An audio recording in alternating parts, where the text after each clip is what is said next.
Hi, everyone, and welcome to our annual America's Best Urban School Symposium. My name is Jose Miguez, and I serve as an executive coach here at INCUS. It is a pleasure to introduce one of our 2020 award-winning schools, Silver Wing Elementary, from the Chula Vista Elementary School District in San Diego, California. Led by Principal Teresa Corona, Silver Wing has achieved impressive results in the area of excellence and equity. To do this, Silver Wing has focused on three influential factors. One, instilling a positive school climate and culture through positive behavior interventions and supports, or PBIS as you commonly recognize it. Two, fostering shared leadership through the instructional leadership team and shared decision-making. And three, establishing an excellent and professional, an excellent professional learning cycle for professional learning. With us today is Principal of Silver Wing Elementary, Teresa Corona. Teresa, thank you so much for being with us here today and for sharing your story. Would you like to say anything before we show your presentation? Absolutely. Thank you, Jose.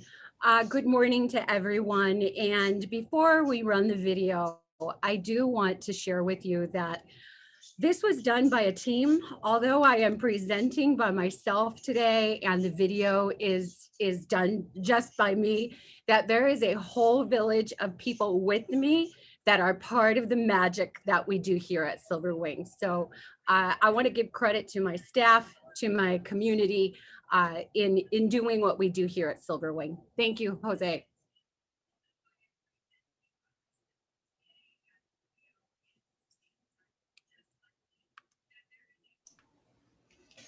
Your presentation should be up here in just a minute.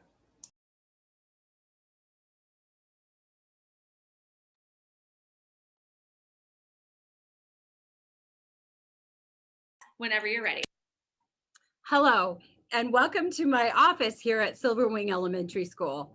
Of course, I would love to be with all of you live and be able to share highlights about my school, but I am so honored to be able to present a little bit about my school and what we have done for student success and achievement here at Silver Wing.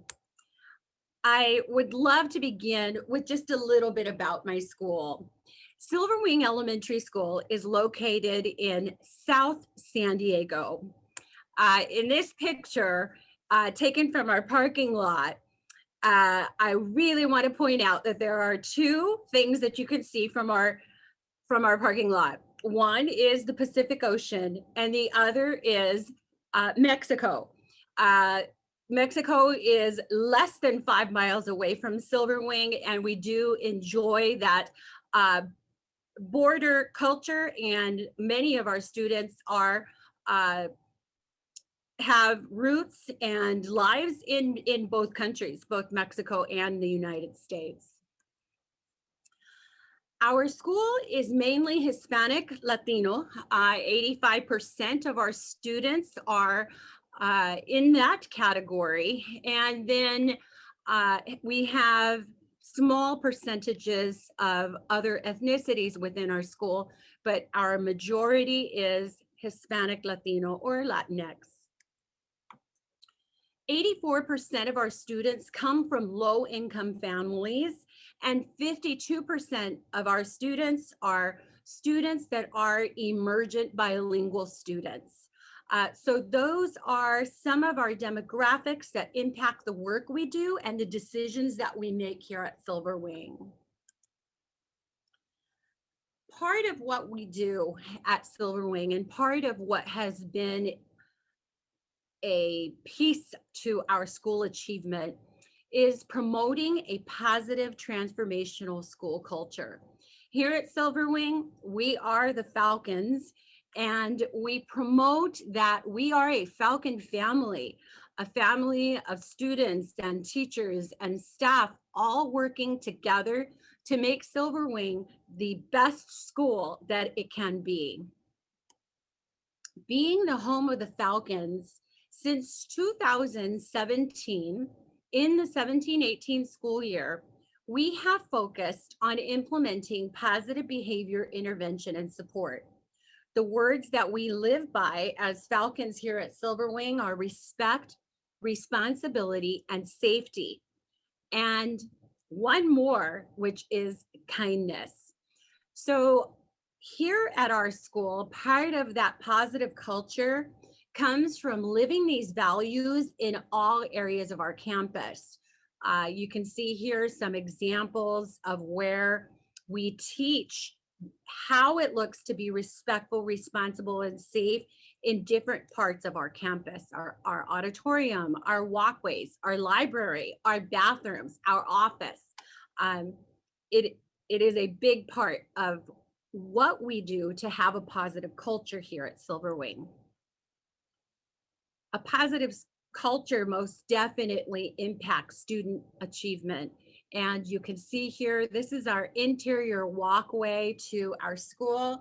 And we have our pillars of success: respect, responsibility, safety, and kindness. And en español, respeto, responsabilidad, seguridad, y amabilidad. We live these values each and every day here at Silverwing, for students, for staff, for teachers, just all around our school. Another part of what we do in having a positive and transformational culture is that we are dedicated to providing social emotional learning time to our students each and every day. Our goal is at least 15 minutes per day being dedicated to students' social emotional learning time. These are times not only where we might have restorative circles, but it's also time where we have talking time, getting to know each other in a process we call buddy up. We also have the teaching of expectations or certain ways of being here at Silverwing that the data shows that it may be a point of focus for us. So social emotional learning time in the classroom happens every single day. Another part of our positive culture at Silverwing has been building student-teacher relationships that are based in trust. We build these relationships and create trust because we know that if we are going to be that transformational school that's going to lead to student achievement, our students have to trust us.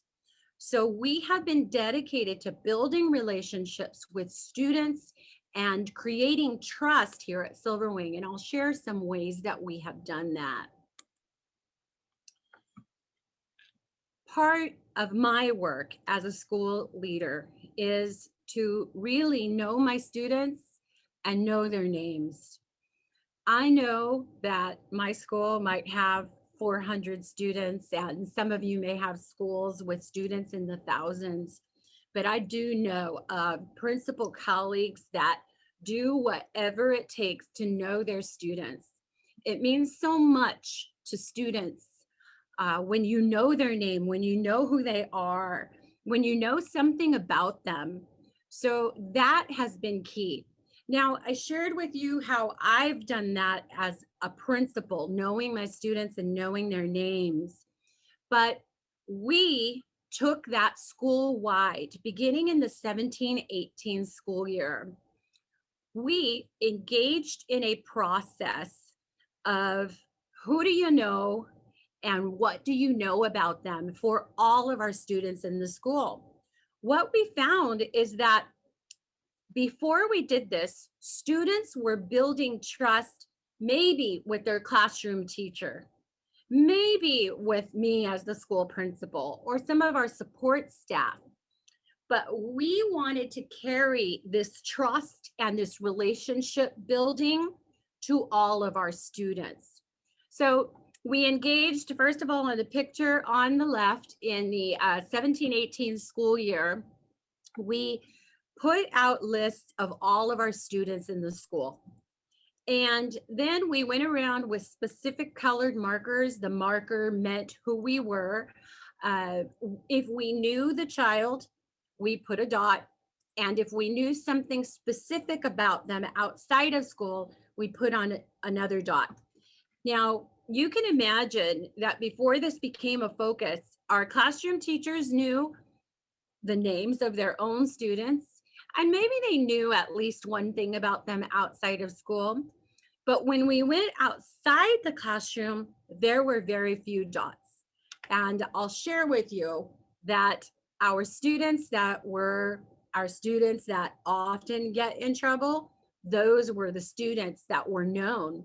When we found that there were a lot of children that we didn't know much about them, that only their classroom teacher may have known something about them, of course, know their name.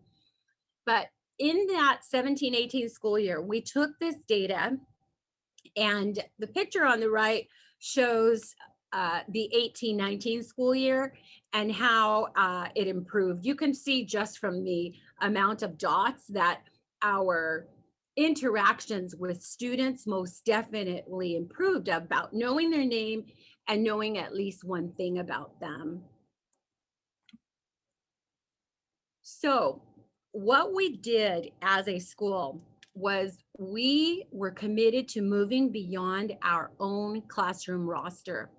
So part of our positive transformational culture was creating this program that we call Choice Friday. In Choice Friday, our students were able to choose a variety of electives and courses that our teachers were offering. We had classes like chorus, like crafts, like dance, like drama, like learning board games, which a lot of our kids learned a lot about taking turns and following directions. So all of our classroom teachers took on a subject matter of their choice, and then our students in K through 6 got to choose which class they wanted to take on Choice Friday.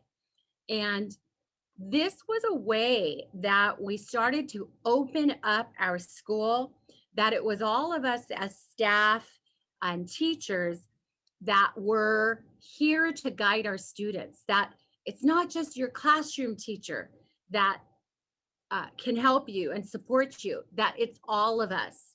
So Choice Friday was a very popular program for us and was a way of definitely building relationships and therefore trust with our students, providing choice, which of course is always a game changer for a lot of our kids.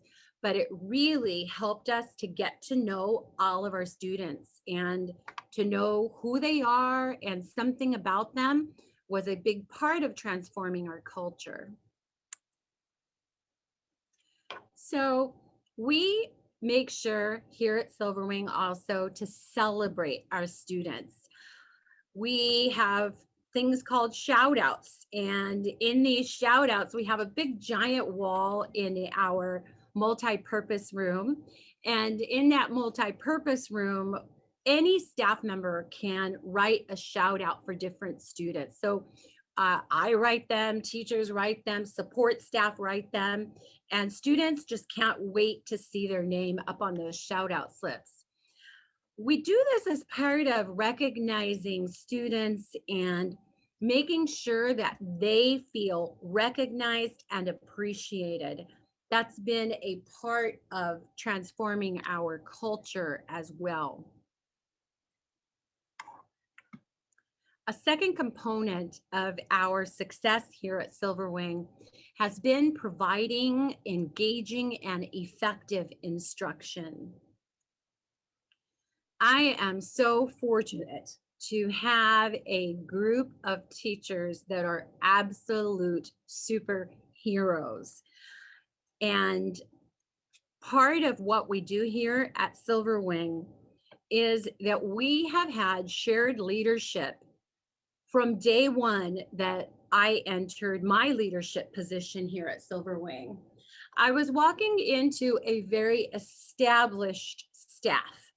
There were and are teachers here that have never worked anywhere else, that have been here for decades. And my leadership here with them has always been about shared leadership. So much so that when I got here, within the first 2 weeks, my staff asked me for my non-negotiables. Are you going to give us your non-negotiables? What do you want to see? What do you want us to do? And they were very, very much wanting a non-negotiable list. My answer to them is, you are never going to get a non-negotiable list from me, because what is going to happen is that we are going to touch lives and we are going to transform our achievement here at Silverwing together. And that was very foreign to them at the time. I think a lot of them didn't see the big picture and wanted that, but we need your non-negotiables. For me, as an administrator, I've been in this business for 14 years, and it is just that non-negotiables for me equal compliance, and compliance for me doesn't equal true implementation and buy-in.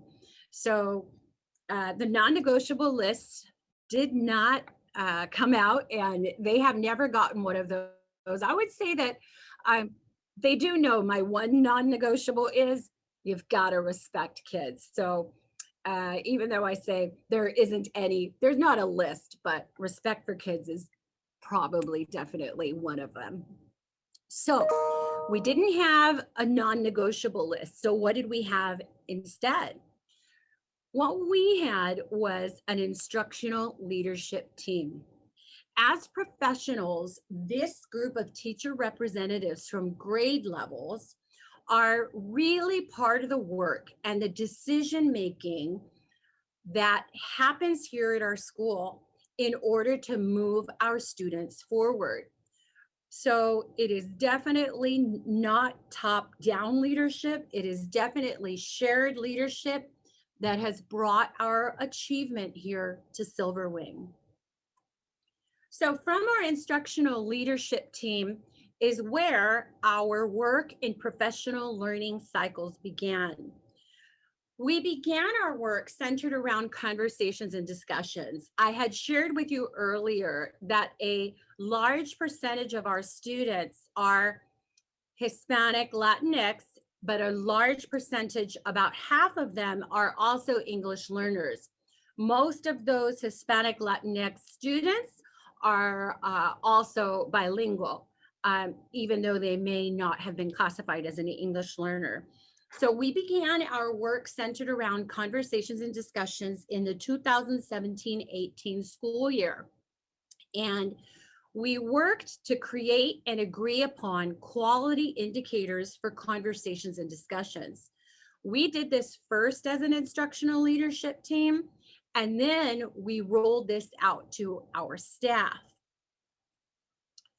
Our professional learning cycles are agreed upon by the instructional leadership team. They last about 6 to 8 weeks. They have components of professional learning and development that we all plan and agree to. And that is why there are no non-negotiables that are strictly mine. And really, where shared leadership is a large part of our successful outcomes for students here at Silverwing. Here you can see an example of what our professional learning cycle looks like. We include the meetings of the instructional leadership team. We also include the professional learning that we are going to bring to our teachers. We always provide and enter into a time of safe practice. Part of what we are committed to as an instructional leadership team is we don't bring out professional development and then say, okay, the principal now is going to start giving you feedback on this. what we do is we enter into a time of safe practice, and that's actually part of the professional learning cycle. So teachers are able to experiment with a new practice in a low risk manner.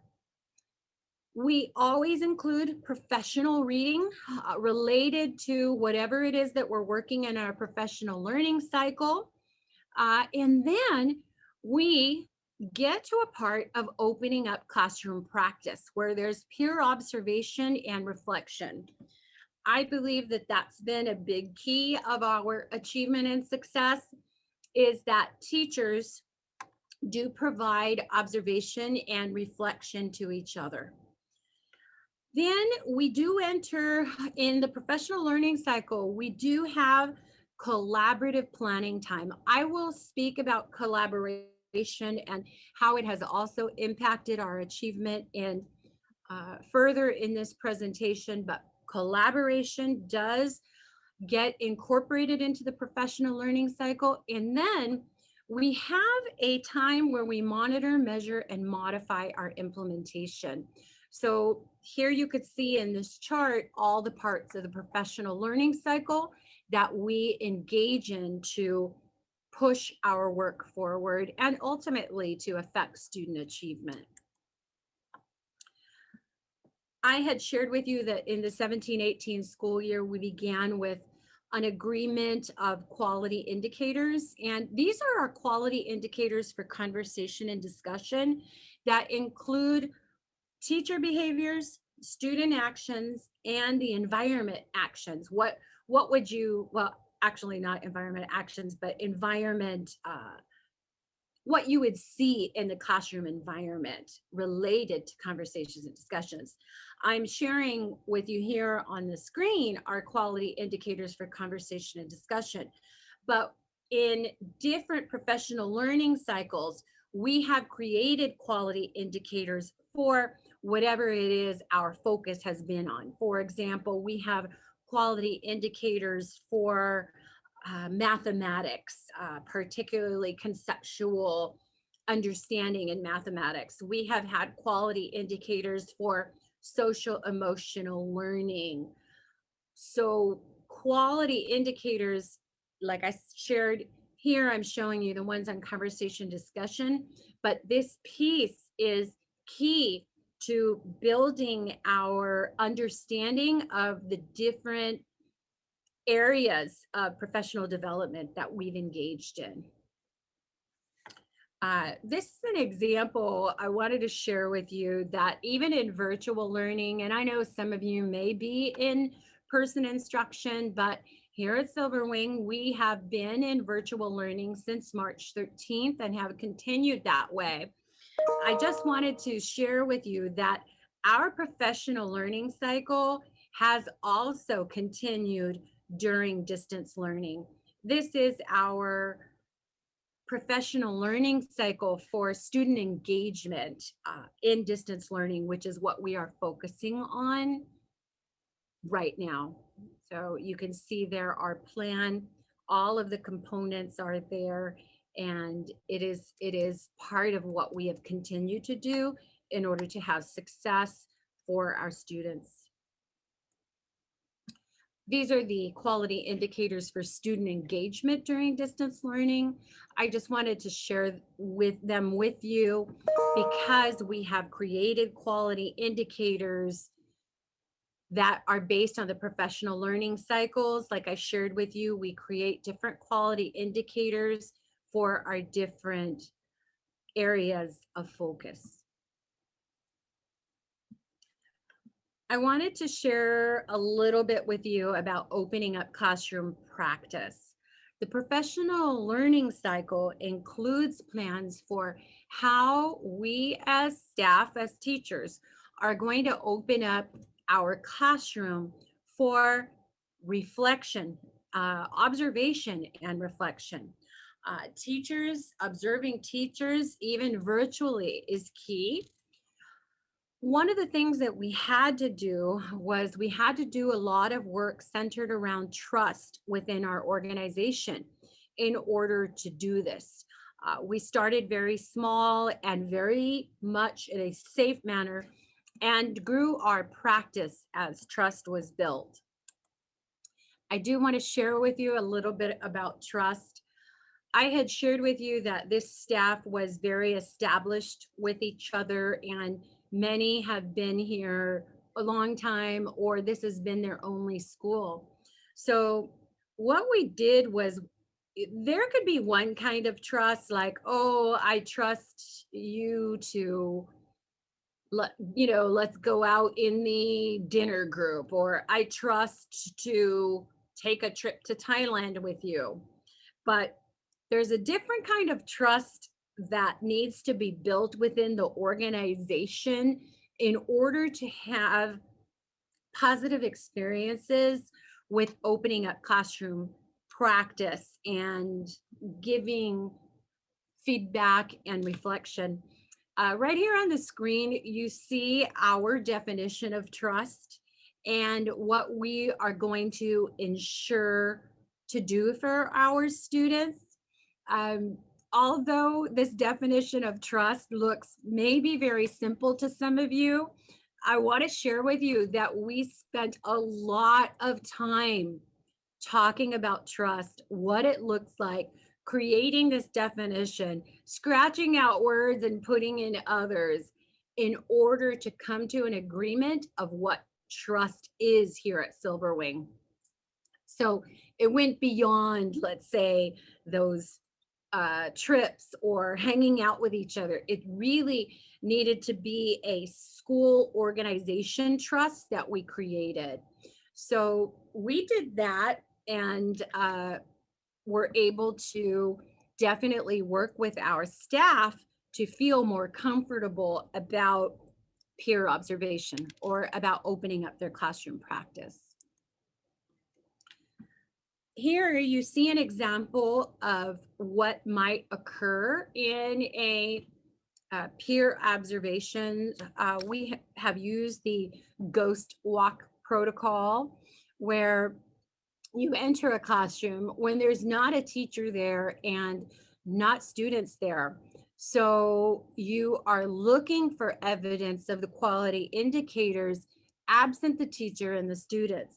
So this is not always the way that we do peer observation or that we open up classroom practice, but I had shared with you that we started small and that we started safely. And the ghost walk protocol is one way that you can have classroom practice, open up classroom practice, and do it in a way that may not be so intimidating to staff. So like I shared, it's not the only way that we've opened up classroom practice, but it's the first way that we did. Every professional learning cycle also has a measure, monitor, and modify part. And the way that we carried that out in all of our professional learning cycles is through various guided visits that we had performed by the staff to other grade levels, to colleagues, data's collected, and then we discuss our findings in the forms of wonderings, and we create plans from our data. You can see an example here. This is a grade levels guided visit walkthrough to 4 classrooms in another grade level. Silverwing is a small school. So from here, from this poster, you could see they went to 1 grade level below and 1 grade level above. So this is their data on their guided visit along with their wondering. So there's a quality indicator, and then they put how many times out of 4 they saw it and converted that to a percentage.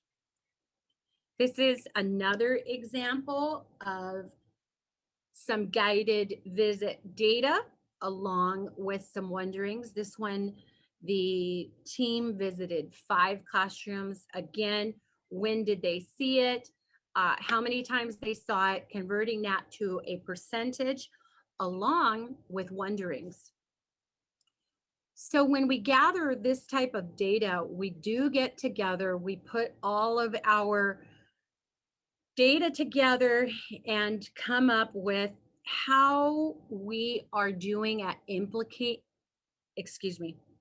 So we gather our data and then we look at how we are implementing our quality indicators. The wonderings are always phrased in a way of, I guess what the word says, of wondering. We do not provide judgment or call something out.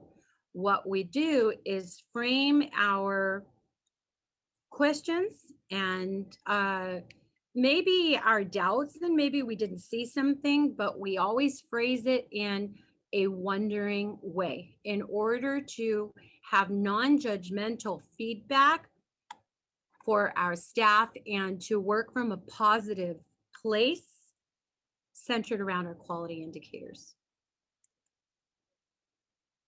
So all of this work in our professional learning cycles is related to how we provide engaging and effective instruction for our students.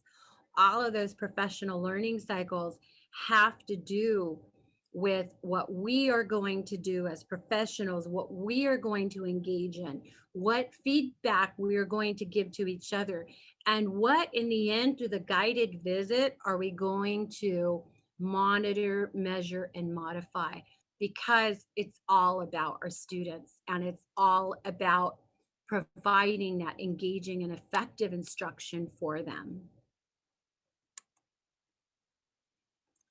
All throughout our professional learning cycles, we have had certain strategies that we were focusing on.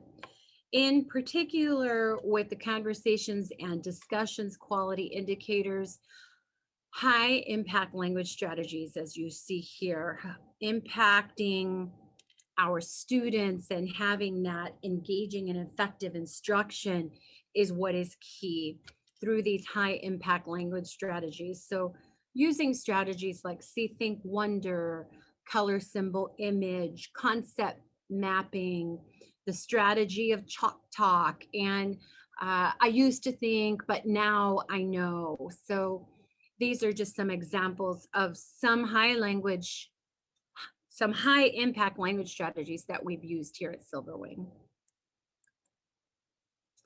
Another component of our work at Silverwing has been ensuring that all students have access to rigorous curriculum.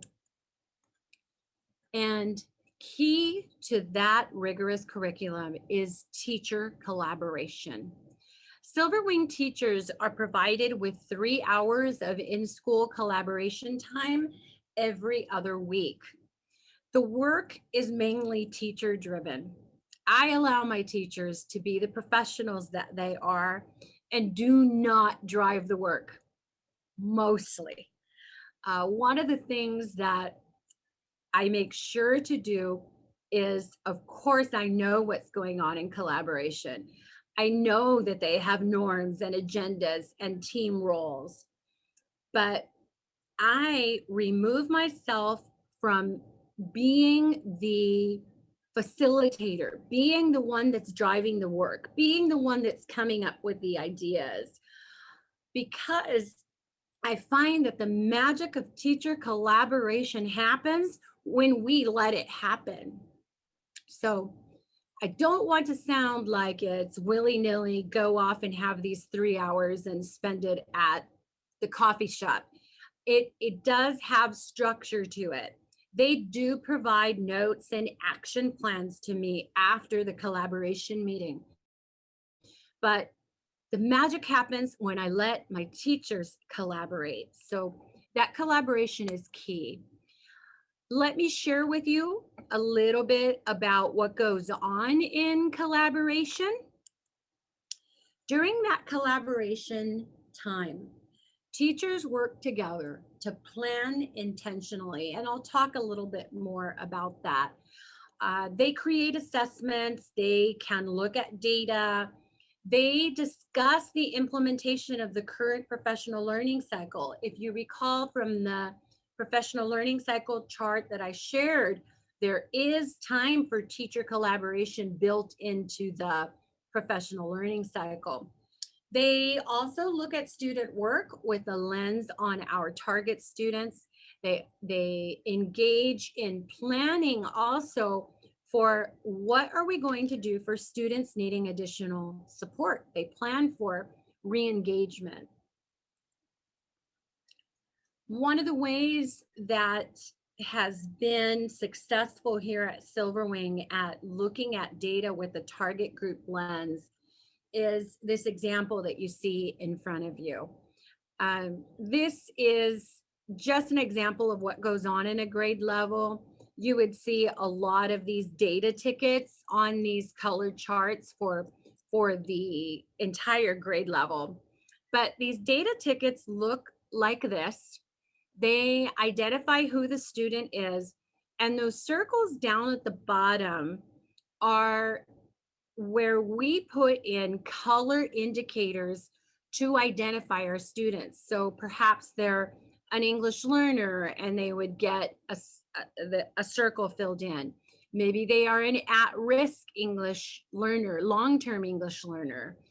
Perhaps they are a student with a disability or a low income, socioeconomically disadvantaged student. So these identifiers are all put onto their data ticket. Taking a look back at what we do, we could take a certain assessment, a certain project, a certain even item on an assessment. And I know that there are much more high-tech ways of doing this, but we do this on good old-fashioned paper with our data tickets, and we place our students in the blue category that they are excelling, the green category if they are on target, the yellow category if they are below that benchmark, and the red if they are in the intensive category. And one of the things that happens through this process, that blue dot indicates that they're an English learner. Right here in this example, you can see that there are 2 English learners in the intensive color, and there are 5 English learners in the below benchmark. That's a total of 7 English learners. And the majority of the English learners from this set are in those 2 categories. So this is a way that we began implementation here at Silverwing to really see visually where our students from our different target groups were in their achievement. So I had mentioned intentional planning. Intentional planning really includes planning for all students and target group students. That includes our English learners, our socioeconomically disadvantaged students, and our students with disabilities. That intentional planning also includes plans for re-engagement, what a lot of people call reteaching. We call it re-engagement here at Silverwing because reteaching indicates that you're going to teach the same thing the same way again. But re-engagement is different in that you say, okay, they didn't get it the first time and they didn't get it this way. How am I going to bring back that learner and re-engage them in the learning that they missed? And so we will create those re-engagement plans when the data shows us that students are not meeting benchmarks. So it's different than reteaching. In the intentional planning, we also engage in creating success criteria and learning intentions for school initiatives or grade level initiatives. And all of this work is done as a grade level. The reason being that we have created from all of this that I've gone through with you and explained about Silverwing, It's done as a grade level because all the students are ours. So within my third grade group, I don't just want teachers to, let's say, see, oh, these are my kids and these are the only ones that I need to be concerned about. No, all the students are ours means that every third grader in that third grade level is theirs. So we've done a lot of work in order to do that, centered in a lot of the things I already shared with you. But this planning occurs with the grade level, with the intention of having achievement for all, not achievement for one, not achievement for one class, not achievement for one teacher, but for all students. So bringing it all together, I shared with you about how we promote a positive and transformational school culture here at Silverwing, how we work together through shared leadership to provide engaging and effective instruction, and how through teacher collaboration, we ensure that all students have access to rigorous curricula. And you bring all of that together, and that equals student success. I want to thank you so much for your time and attention to my presentation. And once again, I really truly wish I was with you in person, but that is not the case. And we are here virtually, and I will be here for you to answer questions and to support you along with this learning. Thank you so much.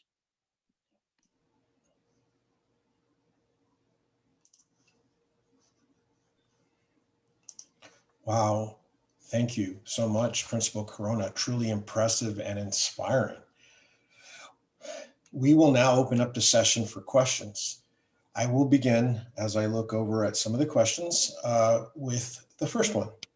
How long did it take to begin to see the impact of the PBIS initiative on your school culture? Yes, thank you, Jose. So the change that I have seen at 3 different schools that I've been fortunate enough to implement PBIS, beginning with the tier 1, happens right away. So here at Silverwing, within the first 2 to 3 weeks, I began to see a difference in how teachers interact with students, how students interact with teachers, how students interact with students. Implementation of positive behavior intervention and support happens absolutely right away. You can see a difference very quickly. Here at Silverwing, it was about moving from a more reactive and punitive culture to one that was positive and rewarding. And it's seen right away. And as the principal of the school, definitely being a model of those types of interactions with students, showing that what I mentioned as one of my non-negotiables of respect kids, showing that I need to do that too, have respectful interactions with children all the time and model that for my staff. Absolutely. Thank you. Lots of great questions from our audience. I will select another. How did you build your instructional leadership team and shape it to what it is today? Yes, so Silverwing has a school, it's a small school, and we usually have anywhere from 16 to 18 classroom teachers. It's usually about two classes per grade level. So when I walked into Silverwing, of course, I wasn't going to come in and say, okay, instructional leadership team, I'm picking my own people. You know, I walked into an instructional leadership team that the previous principal had already established. So what I wanted to make sure to do was to focus on how to make those teacher leaders the best teacher leaders that they could be, and really putting in those responsibilities of being teacher leaders, and what are the things, the structures that need to be in place for a grade level team to run well. So of course, that's modeled through the instructional leadership teamwork, having roles and responsibilities, things like note takers and facilitators and process observers, having norms and making sure that we agree on those norms. So starting to build those team structures in the instructional leadership team, then carried out into the grade level team. So that's how I was able to strengthen the teacher leaders on the instructional leadership team, and that truly they are part of the leadership here at Silverwing. Great, thank you. All right, looking over at the questions, so many. All right, next one. How do you decide what aspects of instruction to focus on in your professional learning cycle? For example, do you as the principal decide? Great question. Absolutely. I hope that you can see from my presentation that I do not choose the focus of our professional learning cycles. That comes from our instructional leadership team. We are part of district instructional leadership team professional development, but our instructional leadership team works together to decide what are we going to bring back to Silverwing and how are we going to bring that back. So it is definitely done as a team. Sometimes we go in a different direction than where I would have gone if I was the sole driver of the work. But sometimes we do go where I want us to go. But really, as a leader, sometimes I have to let them run with where they see that we need to go. And it happens sometimes. Great. All right, looking over, it's like so many great questions. Which one do I choose? All right, next one. Your work is incredible. Where can we access a PowerPoint so we can use it to learn and grow? I think that it will be available on the session attendees. And I don't know if, Jose, you can help me a little bit with that. No, absolutely. Absolutely. And so I was going to save this for the wrap up, but since it was asked, today's presentation, including the video that has some aspects of the PowerPoint, will be available on Q in the Attendee Hub and eventually will be uploaded to the InCust website. So, all right. Good job. Thank you. No problem whatsoever. Okay, next one. How does your counselor/social worker play a role in academics for your students? Okay, Silverwing does not have a counselor or a social worker.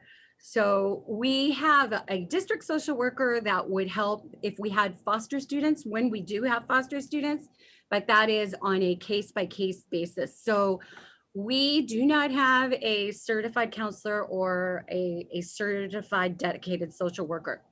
What we do have is, first of all, our teachers are also trained in the whole PBIS framework. So I have a behavior committee that works through tier 1 strategies, but also tier 2 strategies. And within the tier 2 of PBIS, we do have a part-time behavior instructional aide. That behavior instructional aide does help us with being proactive, running groups for kids that may be experiencing different changes in their lives. They may be learning how to identify feelings, how to use the I statement, different things that they may be experiencing. They go into these tier 2 groups or the behavior instructional aid. Now, how does that impact academics? Well, if a child is not social emotionally strong, social emotionally well, we could put whatever thousands and thousands of dollars of program on them, and we're not going to see an impact. So I think, absent a counselor and a social worker, it's the teacher student, staff student, principal student relationship that builds a safe environment for our kids, and the proactive actions that we have with our students that impact academics. Thank you. And related to that, another question regarding PBIS. I guess it's a two-part question. One, like sentence stems in an ELD class, do you have a script to help students articulate their feelings during PBIS? That's part one. Part two, do you have a dedicated location where students can read or self-direct themselves to self-regulate their emotions? Okay, so the first part is, do we have A sentence script, which oh, is similar to sentence stems in an ELD class, a script wherein students use to help articulate their feelings. you. So one of the things that we do K through 3 here at Silverwing is at the beginning of every school year, we engage in teaching students the I statement. So that behavior instructional aid that hasn't begun the groups yet engages in teaching students the I statement. So those of us that are adults and in the different relationships that we have in our lives, the power of saying, I feel blank instead of you made me feel blank is so powerful within relationships. Our kids learn how to do that from kindergarten. Their teachers reinforce the I statement. When the lesson is over, they get a big giant I made out of poster board for the classroom. So we teach how to use the I statement, and then we reinforce them using it. So you know how primary students love to tattle on each other, right? So and this is of course pre-pandemic, you know, kids are playing on the playground, something happens, kiddo runs to the noon duty supervisor, so and so did this. Our words go to, did you use the I statement? They'll go, no.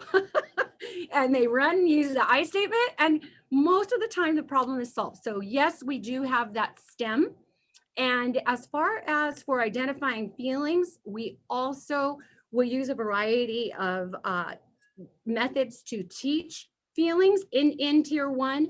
This is where I shared in my presentation that we have that social emotional learning time. And we've also taught the zones of regulation school-wide, and that also helps. I'm feeling in the red zone. Okay, so what can I do to get out of the red zone? Second part of the question, Jose? Yeah, it asks whether or not there is an established location either within a classroom or in the building or on campus where students, as they learn to self-regulate, can visit. And if so, what is the protocol for that? Do they self-identify to the teacher? Yes. So in the 18-19 school year, so we started implementation of PBIS in 17-18. In the 18-19 school year, it was shared about having these spaces within each classroom where students could choose to visit that area within each classroom. So we ended up having very comfortable and safe spaces in every classroom. Of course, they look different in kindergarten than they did in 6th grade. But for example, thinking of one of my 2nd grade teachers, have the space, having a chart of what color are you feeling, having another chart of what are some things you can do, think happy thoughts, count down from 10, take deep breaths. So every classroom by the end of the 18-19 school year had a safe space for students, and students could choose to go there. Definitely not a go to the safe corner. No, not told to go there, but chosen a chosen space for students and a safe place. Thank you. Also related to that, who struggled more with the transition from the traditional discipline approach to the PBS approach? Was it your students or your staff who struggled with it more? I want to recognize that it was not a huge struggle, but I would say staff. How do you change that? Those words that you've used for years and years. Get in line. I want to see a straight line. To thank you for being in a straight line, those types of things. So I would say definitely staff because kids were able to experience the positive feelings and the positive safety right away. So I would think it's hardest for adults to change the way that they frame things for kids, especially if you've been doing it that way for 25 years. Great, absolutely. Next question asks about your leadership team. Um, every school has challenges. What specific challenges is Silverwing seeing, especially working in, okay, uh, let me see, I think they're asking two different questions. I'm trying to discern between the two. The first part is about your leadership team. How many and who is on your leadership team? Okay. Do they decline? Can they approve? That's the first part. Oh, okay. How many are on my leadership team? There is a representative from kindergarten through sixth grade, one teacher leader for that grade, and the resource specialist teacher. So a member of our special education team. So I'm on it, 7 classroom teachers and the RSP teacher.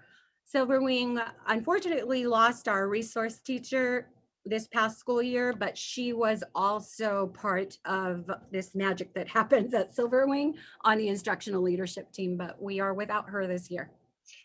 Okay, absolutely. Thank you. And the second part, which overlaps with some of your presentation, but I will ask nonetheless out of respect for our attendees.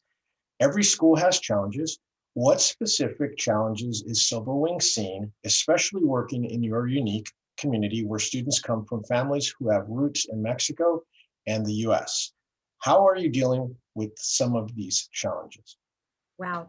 Well, I would say Silverwing has a lot of the challenges, the same challenges that any school that is at 100% distance learning are having through the pandemic, but also realizing, of course, there are shared border challenges. So I do have a lot of students that have lost homes and renting spaces and all here in the United States.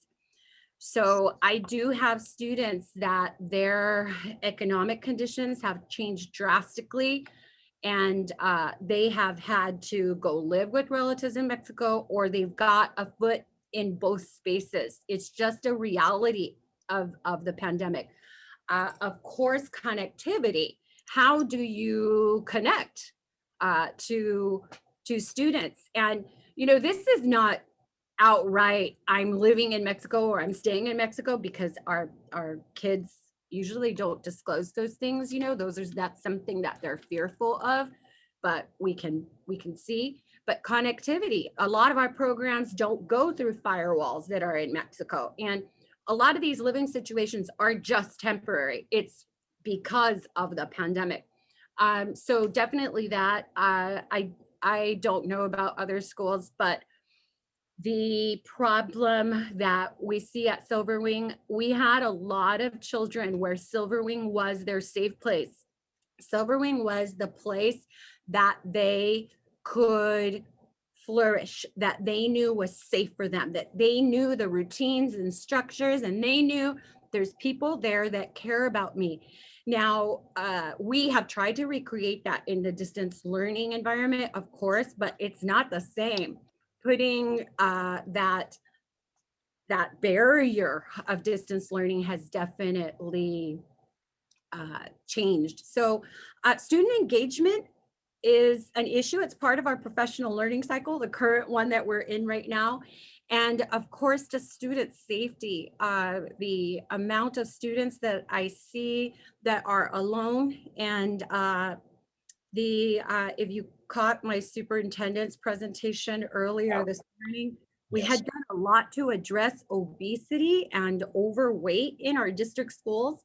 Silverwing was a high obesity and overweight school 5 years ago. Huh? And we're seeing, it just breaks my heart over the screen, a whole lot of return or new obesity and overweight. Absolutely. And since you mentioned it, I just want to reiterate something that I said earlier. There are so many great presentations today, yesterday, tomorrow. It's like going to the candy store. You want all of them. But based on our schedule, you can't simultaneously attend all of them. So I just want to remind everyone that if you're interested in that presentation by Dr. Francisco Escobedo that Teresa just mentioned, it is recorded. It should be available for you in the attendee hub. And also in time, maybe a day or two, perhaps several days, it will be uploaded to the INCUS website. So I do want to remind you that all of our sessions are recorded. So thank you so much for that answer, Teresa, as I try to get to everyone's questions. Next one, about families. Could you please speak more to how you included families in the transformation of your school climate and culture? Absolutely. Well, I hold a lot of coffees with the principal. And of course, I have those committees that are required by law, like School Site Council and English Learner Advisor Committee. But a lot happens through coffee with the principal and through having conversations with my parent leaders here at school, and always promoting that my parent leaders go out and talk to your friends, tell your friends, talk to your friends. People love social media. Put this on social media. Tell them that I need them to fill out the survey. So definitely including parents by inviting them into the school. Always in the 3 schools where I have truly had the privilege of implementing PBIS, I'll get phone calls that'll say, why is my kid telling me to be respectful, responsible, and safe? So taking those phone calls, making sure parents are aware of the PBIS implementation, the social emotional learning presentation, the even having them be aware of our professional learning cycles. I share that with them. And I've had parents at these various meetings come into the classroom, come watch ELD, come see this lesson, come see what we do here at Silverwing. So that's how I've included them as part of the process, some ways. And speaking of that, since you mentioned social media, and in listening to your presentation, the demographics are such where many of your families speak primarily Spanish. And with that, a lot of schools often wonder how to utilize social media with Spanish speaking parents. Um, Obviously, you want to reach all your families, but particularly for Spanish speaking parents, could you speak a little bit more about that particular aspect of utilizing or capitalizing on social media? Absolutely. So I am bilingual. I can create and compose my messages in Spanish. I've definitely become much better since I've been here at Silverwing. I was very, very rusty when I first came here, but I can compose my messages in Spanish. But really, there's so much technology nowadays that you can write your whatever platform you use in English, and there's a translate button that really helps. Like I'm thinking of a principal leader that may not be bilingual. We also use a product. I don't know if I can mention the product. But it's very easy. I post my messages in English. They hit one little button that says translate and they see it in Spanish right away. So that is our product that we mostly use, and it's wonderful that it can translate. Facebook does the same thing, and parents can translate. So Thank you so much. And just to reiterate, that's not just for Spanish, but in your particular context, yes, Spanish. So yes, thank you for that. Other here. Yeah, other questions as I look over to the chat box.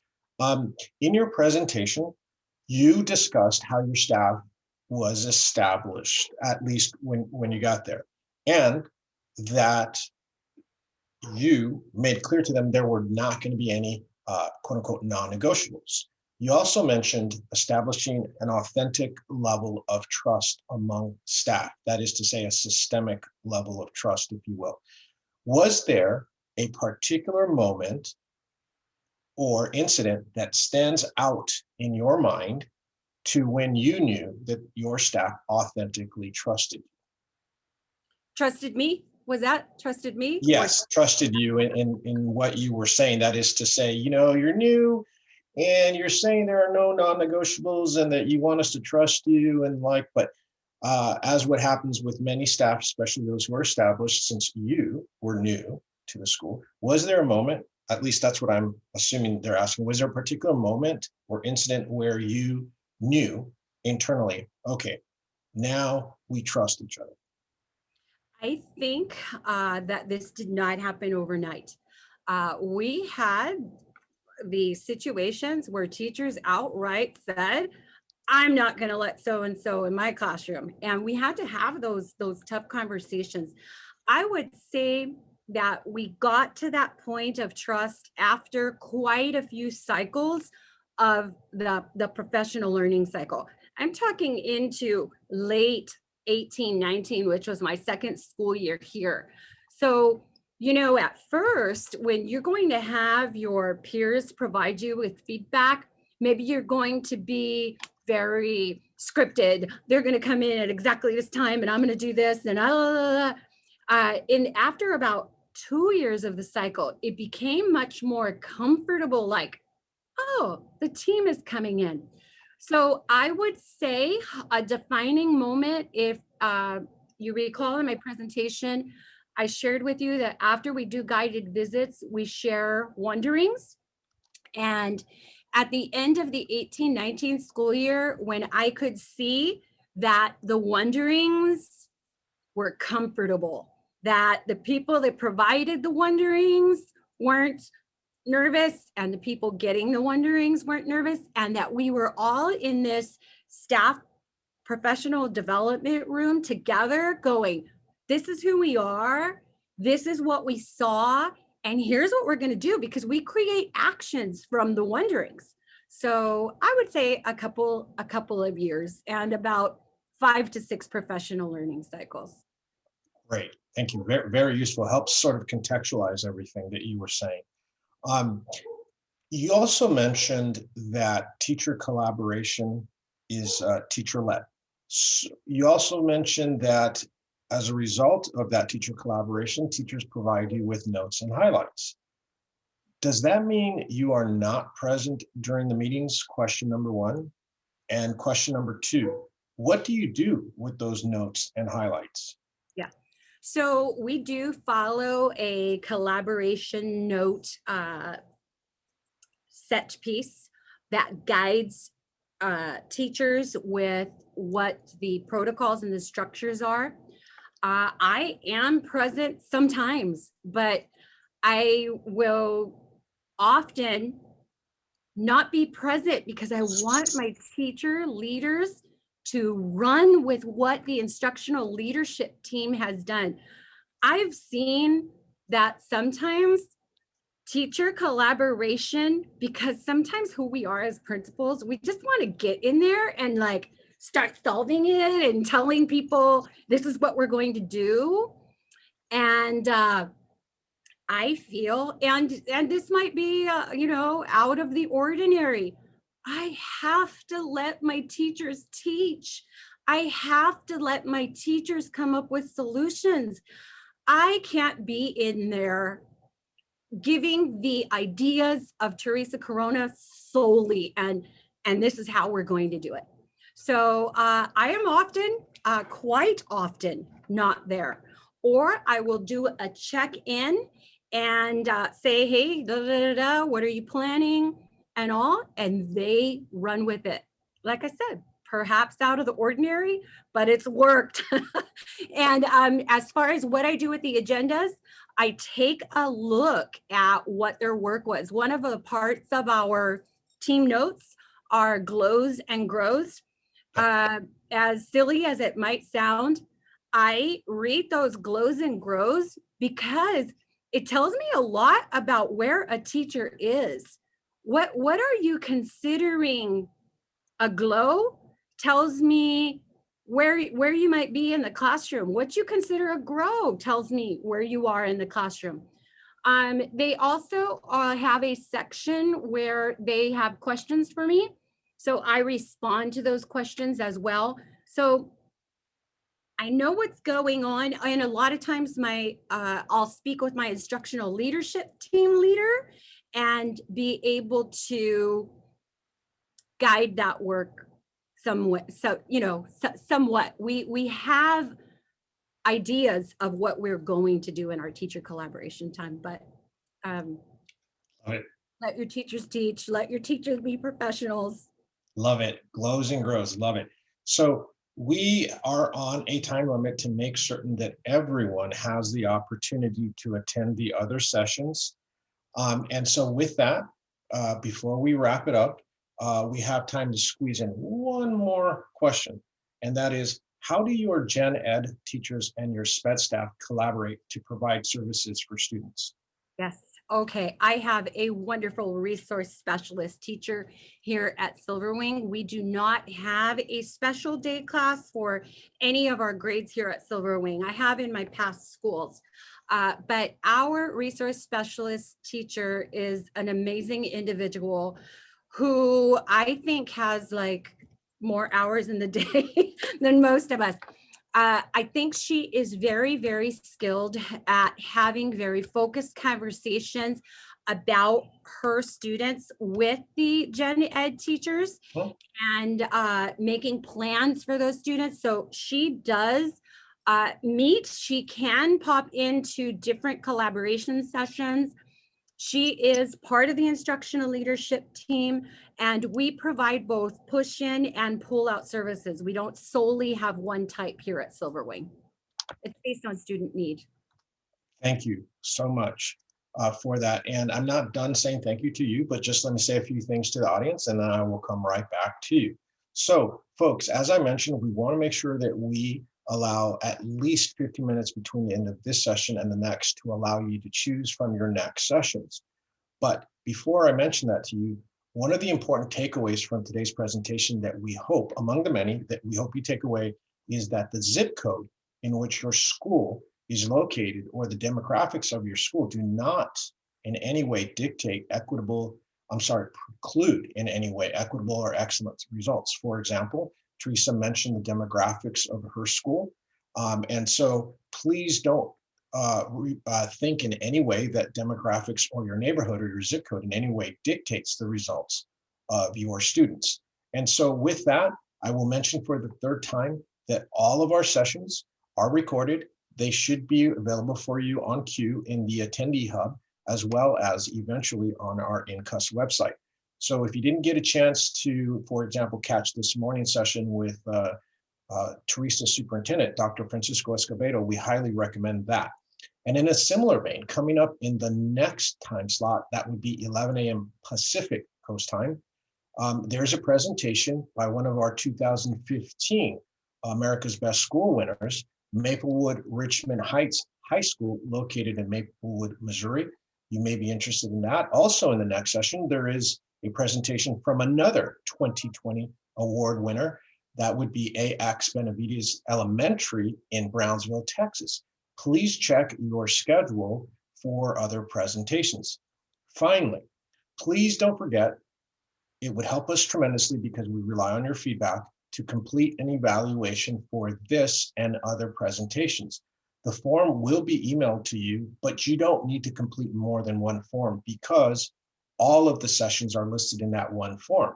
Your input, as I just mentioned, is valuable.